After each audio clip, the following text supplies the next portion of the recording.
More about a cyber attack impacting hospitals in the United Kingdom. It appears to be part of a massive hack impacting 74 countries. The New York Times is reporting the group responsible may have used hacking tools leaked from the NSA. We know that patients have been turned away from hospitals as a result of this attack. Politico cybersecurity reporter Eric Geller joins us now by phone. Eric, what can you tell us about this attack? Well, I can say that it points to one of the concerns that people have had about the recent NSA and even CIA leaks that we've been hearing about. Every time there's a new release of files, people start wondering, how can these be exploited by people, cyber criminals around the world? How can they be used to target critical infrastructure like hospitals, power companies, that kind of thing? And we're now seeing, I think, one of the first examples of that, at least on a large scale, which is using this flaw in the code of Windows to spread this ransomware, which is a system that encrypts your files and makes you pay a ransom before you can get them back. The ransomware part itself does not rely on this code. You can get infected if you click a link and sort of download a file, but it can spread across the network if your computer doesn't have this patch that Microsoft issued a couple months ago. And so if you don't do that, you can have a situation where this cascades across an entire company.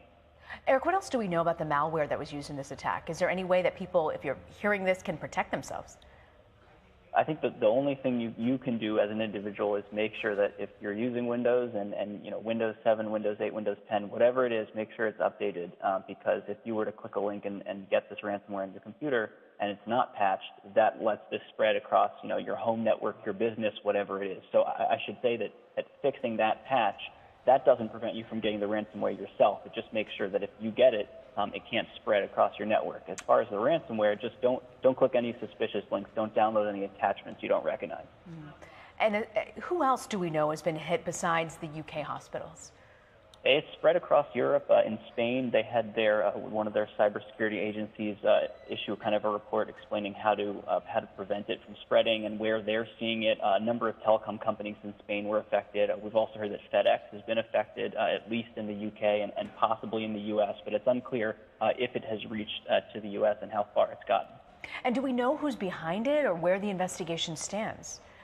Yeah, that's the really interesting part. Because the file that people are using here was leaked publicly, it's very hard to establish that kind of information at this early stage. What you have is security companies going through the malware once they get samples of it and trying to find that information. But at this point, we don't know where it came from. And is there a sense that there's a weakness in the cybersecurity world, that something needs to be done, especially because you're talking about hospitals where it's life or death for some people?